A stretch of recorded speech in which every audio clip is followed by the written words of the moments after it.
The 6 seed Cleveland Browns versus the 3 seed Steelers on NBC, Telemundo, and Peacock as well. Steelers favored by 6 as of right now. Who knows, that could change because unfortunately the virus is wreaking havoc on Cleveland right now. Kevin Stefanski, quite possibly the coach of the year, is going to be out for this game, and he can't call the game from home, which is funny.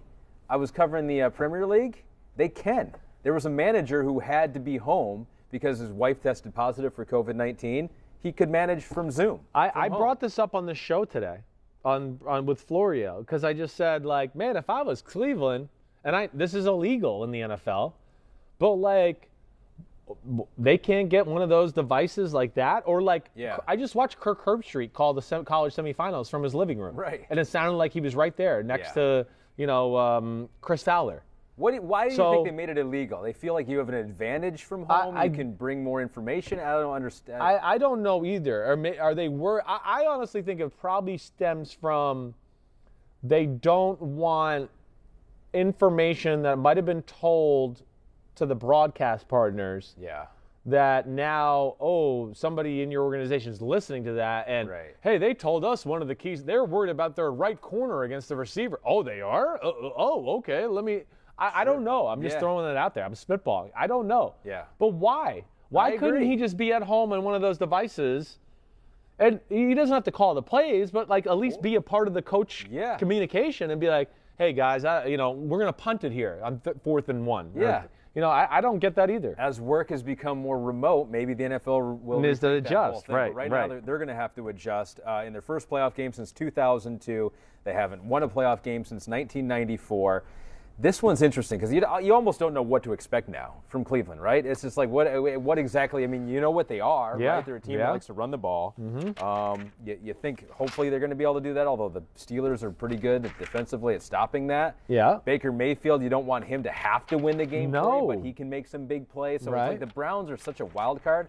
But I feel like the Steelers are too, Chris, because it's like they have not played well the last month of the season outside of, one quarter against the Colts, right? Yeah, man, pretty much. It's one half of football in the month of December that make you feel good. Other than that, you go, it was kind of crappy. So what are we expecting? I mean, I don't really know what to expect. Well, I think you expect ugly. Ugly really? Is what you're painting a portrait of ugliness. Kind of, UGLY, you ain't got no alibi. Wait, it's our game on NBC. Actually, it's going to be a very pretty game, and it will it's must-see TV. I don't know. I'm from New Jersey. I like ugly football. I have no problem with that. I don't want to see every game be 48-45. That's not always cool to me.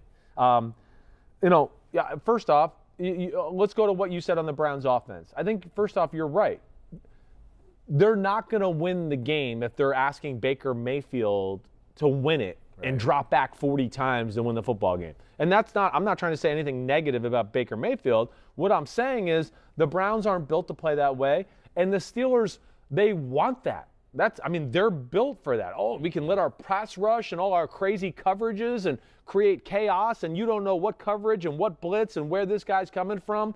And TJ Watt can just go after the quarterback play after play after play. Yeah, they want that. That plays into their favor. So, run the football, play through that aspect of your team. That's going to be a big part of it. And it's not always going to look pretty, but I still think it's going to be the best way to manage the game and win the football game. Still running the football. I don't want to see, we can't run the ball. Now we're going to get in shotgun, 5 plays in a row. Yeah. Well, I'd like to see. They think we're going to run the ball, so we're going to zig and zag. Well, yeah, but zig or zag, but within the confines of what you do. And that's where I want to see the play action and, again, the boots to what they do. Yeah. I do. That's going to be important in the football game. I understand you'll get in the spread and shotgun every now and then to throw a curveball. I'm not saying that you'd want to erase that totally. But what I think that becomes too big of a part of your football game, which I thought it did a few times last week, and I went, wait, these are the backups, and you're trying to play the shotgun spread game, and even their backups are on this stuff. So don't. That's not going to be for you. Now, when they got into play action and did things like that, people came open because Pittsburgh is not going to let you run the ball. They're an old-school defensive team. When they see you in a running set, I can just promise you Mike Tomlin's going to go, fuck them, I'm not letting them run the ball. And they're going to give you some chances to make pass plays off it. So Browns' first and second down play actions is where I really look at somewhere where they can strike, because I do think in this last week in this game again, I know not all the starters are there, but the Steelers were so scared of the Browns running game, they're playing the bare front and doing things like that. 5 guys against 5 guys across the board because they know it's a real force.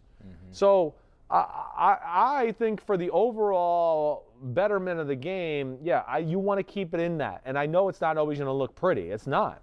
It's not going to be about that. But I have evidence this year already about when you try to get in the shotgun throw at every other play game, you got blown out by Pittsburgh earlier in the year playing that way. Yeah.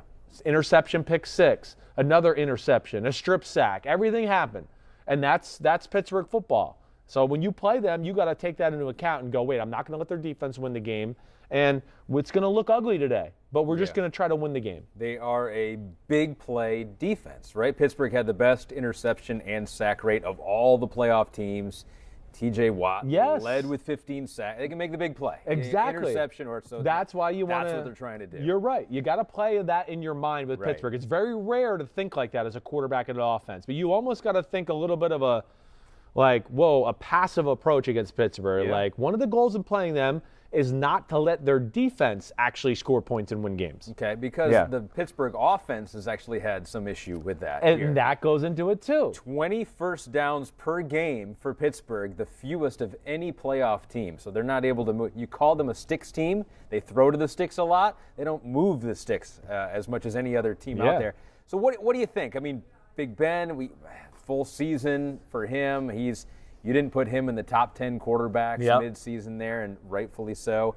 They've got some wide receiver talent, but we've seen Deontay Johnson have some issues with drops. Chase Claypool's a rookie. He's never played in a playoff game before. So there's some talent there, but I think they're still a question mark. I agree. And that's even why more you say, Cleveland, don't be afraid to just play ugly and conservative. And man, I feel like you're don't do that. leaning Cleveland. I don't know. You won't know till tomorrow. I don't know where I'm leaning yet with this. I have a few games here that we've talked about where I'm going to have to go home tonight and write down pros and cons and think about it a little because I've sat here and studied them and go, whoa, this is so freaking close. I really don't know who I'm going to pick. And I usually have a good idea already.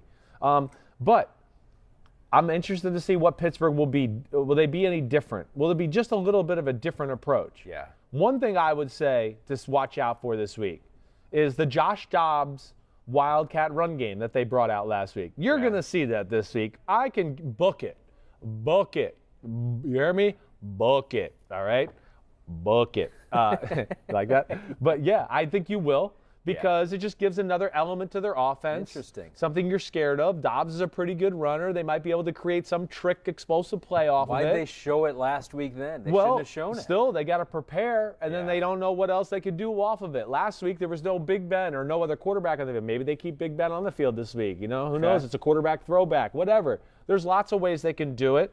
And I'm just interested to see, do we see a few more formations and a few more concepts in the pass game from Pittsburgh on that side of the ball. Listen, we know they're going to throw it. That's what they're going to do. You've heard me say, and I've been saying, hey, they got to find ways to protect Big Ben so he can feel comfortable and throw the ball down the field, not this dink and dunk crap. Yeah. Because if they do that, I think it could be scary. Denzel Ward's going to be back this week. He didn't play last week. Kevin Johnson's back this week. All of that. It's still a pretty good pass rush with Olivier Vernon and all that. Ultimately, I think Pittsburgh's going to be able to move the ball. I don't think this is a great Browns defense.